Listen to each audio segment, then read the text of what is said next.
Welcome back to Jersey Matters. Earlier in the show, we talked about the Mercedes plant leaving to go to Atlanta. Apparently, the Mercedes and its workers aren't the only people that are leaving New Jersey. It's a story that Kachmar from the Asbury Park Press has been covering. So you say, you give me the statistics, over the last few years, more people have left New Jersey than almost anywhere else? Yeah, actually New Jersey is third in the country for having the highest number of people leave the state.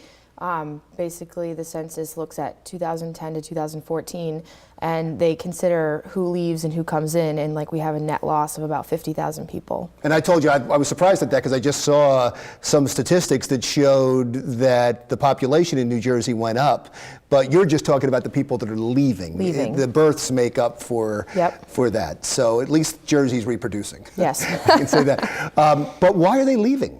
A lot of, a demographer I talked to at Rutgers University, he's the dean of the School of Planning and Public Policy, his name is Jim Hughes. He said a lot of retirees who are kind of aging into, baby boomers aging into retirement are leaving to go live in cheaper states and kind of cash out on their expensive properties here and get something bigger for half the price, essentially. So is it mostly retirees or is it families too? I mean, it's some of everything. There are some millennials leaving because they want sort of the different kind of city lifestyle where, you know, they easily can access, you know, restaurants and shops and sort of a different lifestyle. But right now, they're expecting that the number of baby boomers moving out is going to increase significantly in the next 18 years. So as you go through the top reasons for people leaving, you've already mentioned retiring. As the baby boomers get older, they just look for a place to retire to.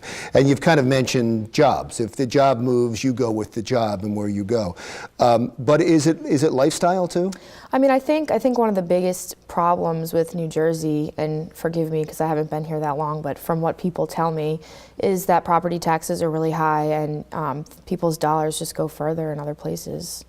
But you also mentioned something that was really interesting to me, that you said they want to go to a more urban environment. They want to go someplace where they can walk down the street and go to a restaurant. Is one of the problems with New Jersey, as far as some of the people you're talking about goes, is the fact that it's New Jersey?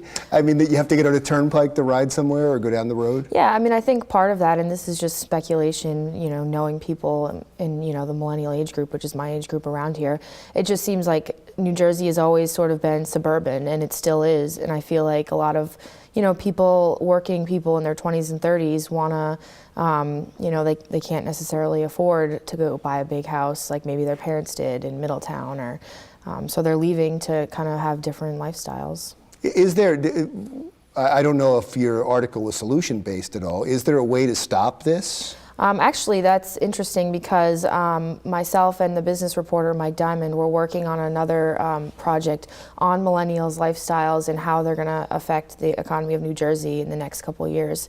And that's going to be in the next few months, so we're working on that. So this is all kind of tied together. Well, give us a little bit of a preview if you can. You say you're working on it, I understand. Yeah, we're still, we're going to talk to millennials and kind of figure out, look at data and find like the profile of like the average millennial, and, you know, ask them like what is it about New Jersey that makes you stay, or, you know, do you want to leave, and kind of find out like what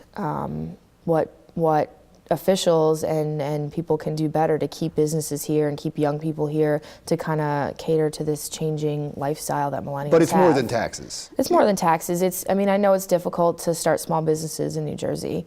So I think it's a matter of like where the state is going in the future. But it seems to me, I mean, you just talked about small business, so you're talking about economics, but it seems to me when you talk about millennials, and even when you talked about yourself, it's more of and I know other communities are dealing with this, it's more of a hipness factor. Like, do you want your community to be cool? You want a place to hang out. You want clubs to go to or good restaurants to go to. Is that fair to say, and is that missing in New Jersey? No, I mean, I don't know if I don't think it's totally missing in New Jersey from my experience, but the demographer I talked to, Dr. Hughes, he said, you know, New Jersey has a reputation for not being like, you know, a sexy place to be if you're, you know, young, so. Yeah. All right, Kachmar from the Asbury Park Press, thank you very much. We'll look forward to your continuing series on keeping people in New Jersey, or at least attempting to keep people in New Jersey. I'm Larry Menti for Jersey Matters. Another Thing is up next.